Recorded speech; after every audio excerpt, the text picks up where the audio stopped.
Digital video online ജോബിൽ ഇന്ന് പറയാൻ പോകുന്നത് ടോൺ കീപ്പർ ഉപയോഗിച്ചുകൊണ്ട് എങ്ങനെ നമുക്ക് ടോൺ കോയിന് ബൈ ചെയ്യാം, അതുപോലെ തന്നെ സെയിൽ ചെയ്യാം. ഈ ഒരു കാര്യമാണ് ഇന്ന് പറയാൻ പോകുന്നത്. അതിനായിട്ട് ടോൺ കീപ്പർ വാലറ്റ് നിങ്ങൾ ഓപ്പൺ ചെയ്യാം. ഇവിടെ നിങ്ങൾക്ക് കാണാൻ കഴിയും റിസീവിന് താഴത്ത് ബൈ ആൻഡ് സെയിൽ എന്നുള്ള ഓപ്ഷൻ തിരഞ്ഞെടുക്കാം.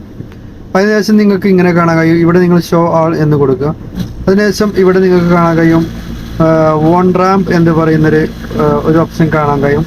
By TON with INR easily എന്നുള്ള ആ ഭാഗം നിങ്ങൾ എന്ത് ചെയ്യുക, മുകളിൽ നിന്ന് നാലാമത്തെ അവർ തിരഞ്ഞെടുക്കുക. അതിന് ശേഷം ഓപ്പൺ കൊടുക്കുക. ഏതാനും സെക്കൻഡുകൾക്കകം ഇത് ഓപ്പൺ ആയിട്ട് വരുന്നതായിട്ട് എനിക്ക് വെയിറ്റ് ചെയ്ത് കഴിഞ്ഞാൽ ഇവിടെ നിങ്ങൾക്ക് മിനിമം 1130 രൂപ കൊടുത്താൽ നിങ്ങൾക്ക് ഒരു ടോയനും 1130 നമുക്ക് കൊടുത്തു കഴിഞ്ഞാൽ നമുക്ക് ടോയൻ ഇവിടെ ലഭിക്കുന്നത് ഒരു ടോയന് ഇതുപോലെ തന്നെ നമുക്ക് പ്രൊസീഡ് എന്നുള്ള ബട്ടൺ നോക്കി കഴിഞ്ഞാൽ നമുക്ക് ഈ ഒരു സംഖ്യ നമുക്ക് എന്ത് ചെയ്യാം.